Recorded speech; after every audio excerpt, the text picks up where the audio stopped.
nteekateeka yennyini omukulu Lwasa amawulire gombadde musinga okubate nga muwulira Lwasa bamukyaye yagobye omukyala kati agaleero ga music. Lwasa leero asobodde okuba ate nga gye bayita Lwasa events agiguddewo buto atandise n'omuyimbi mwana mwala ono bamuyita Tyana Bax awangalira Israeli. Nebuuzizza Tyana Bax yazze atya okwatagana ne Lwasa nange ne binsobera. Njogeddeko ne Tyana Bax n'atutegeeza nti endongo omukulu Lwasa gwagikwasiza akadde kano yagenda omuyambako mu promotinga. Press conference yabaddewo olunaku olwajjo mukulu Lwasa bamubu ogenda kuwulira ku mboozi naye Lwasa omuyimbi adde erinnya tamanyi nadde ogera bulungi oyinza omubuuza omuyimbi olina oluyimba lw'omanyi ku muyimbi gw'ogenda opromotinga ne bagamba Lwasa oba alina byagala opromotinga ebirala. Lwasa wuuno nno abadde bagamba nti oba Lwasa leero aleese kaki aleese muyimbi wulira zo banjulira omuyimbi wange Tyana Bax era nga ayina ennyimba kati we twogerera 8 nga mwetegefu okuyimbira wano newakubadde kati mu kaseera kano tali wano ebudde bwonna ajja kujja. Nina ebinsoomooza bingi mbadde mu industry eno okumala ebbanga ddene nenkola events nenzimba club nempanga binsanyusa naye nageze kutunula mu nga ndaba omwana ono ebintu byayimba birimu amakulu binyuma kwe kuvayo nange ate ekyetabemu sobola omumanaginga era mumwanirize.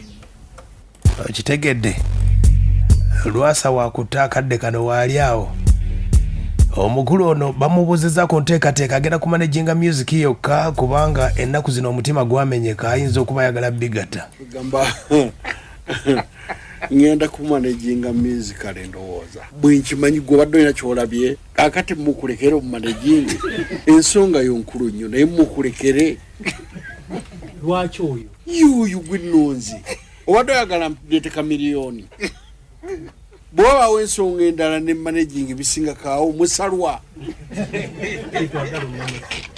ebisibe ngenda okumanaginga ngenda kumanaginga muyimbi. Okitegedde nanti bannamasaka mubuuza nnyo Lwasa agenda kumanaginga ki yamanagingako omuyimbi gwe bayita Desire zina byakomawa ye bino anaabisobola mukulu Lwasa oba naye yeetaaga manager. Nina team, I have a team, nina team nene jakusobola okumanaginga.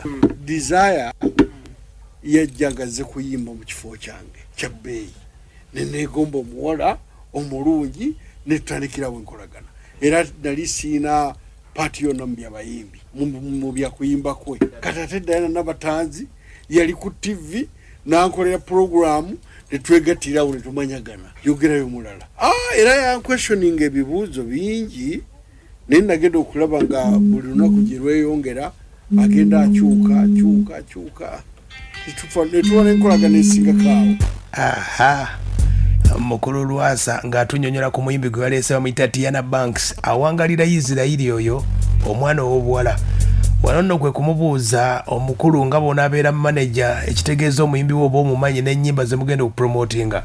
Lwasa bamubuuzizza olina oluyimba lwonna lw'omanyi olw'omuyimbi gw'ogenda okupromotinga ulira bwe yagambye siri muyimbi sagala onkwate bubi nze mpulirira nnyimba tezinyumira siri muyimbi era sinza nagezaako ndaba bulabi nempuliriza nenyumirwa sente zo nina mpitirivu baaba ekyo kyo totawala kubuuza sente nina mpitirivu era nja mumanaginga kubanga ebizibu bya wano mbimanyi kyekyetaagisa nga nina omumanyirivu.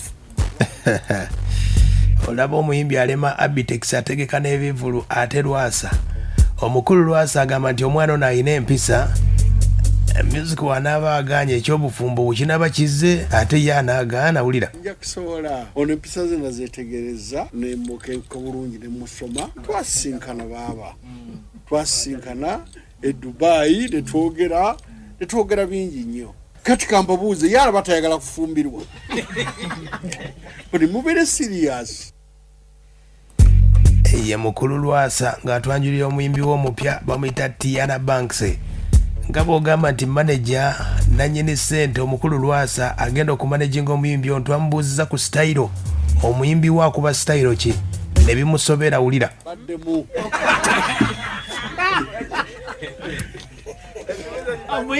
omuyimbi ayimba styles ez'enjawulo ayimba R&B ayimba raga ayimba ne dancehall nga kwotadde ne afrobeat naye ng'amaanyi ge gali mu afrobeat ne R&B gemaanyi g'omukyalo oyo awo asinga okuba n'amaanyi. Then okwongera okulambulula ku nsonga endala, mwami Lwasa tagenda kukola yekka. Ab'amawulire abali wano abamu ku mmwe mukolagana n'omukyalo oyo era mumumanyi. Agenda kuba akola ne ttiimu nnene nnyo, muli ab'amawulire aba online, ab'empapula, aba TV, aba radio, nga kwotadde ne ba DJ mu mabaala ag'enjawulo. Naye nga ebimu ku bisinga obukulu of course ebyalese mwami Lwasa on board ziringa point ziri 3. Mulimu okukolera omukyalo oyo videos eziri international cutting across, mulimu okukolera omukyalo oyo audios ezakabi, mulimu n'okumufunira collabos Nigeria, South Africa nansi kyendala muzeyi nejali bannange Lwasa agenda mukola audio ez'omulembe, video zonna ez'omulembe. Wano nno ng'atwanjulira omuyimbi gwe bayita Tyana Bax. Wulira asayininze emyaka 10. Olaba Bitex abayimbi bamulema bonna ne badduka.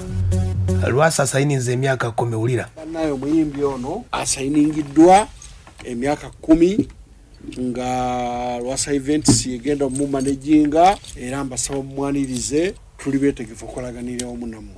Sebe sente mbadde nkusaba sebe sijja zoogera wazinze lubakankanya mpitirivu nnyo omukyala mumanyi mbadde nsaba muleme kunonooza nnyo nkolagana yaffe ya munda naye naye mumanye nti muyiibi zize kulaakulanye sebe siina bye ŋŋenda kwonoona.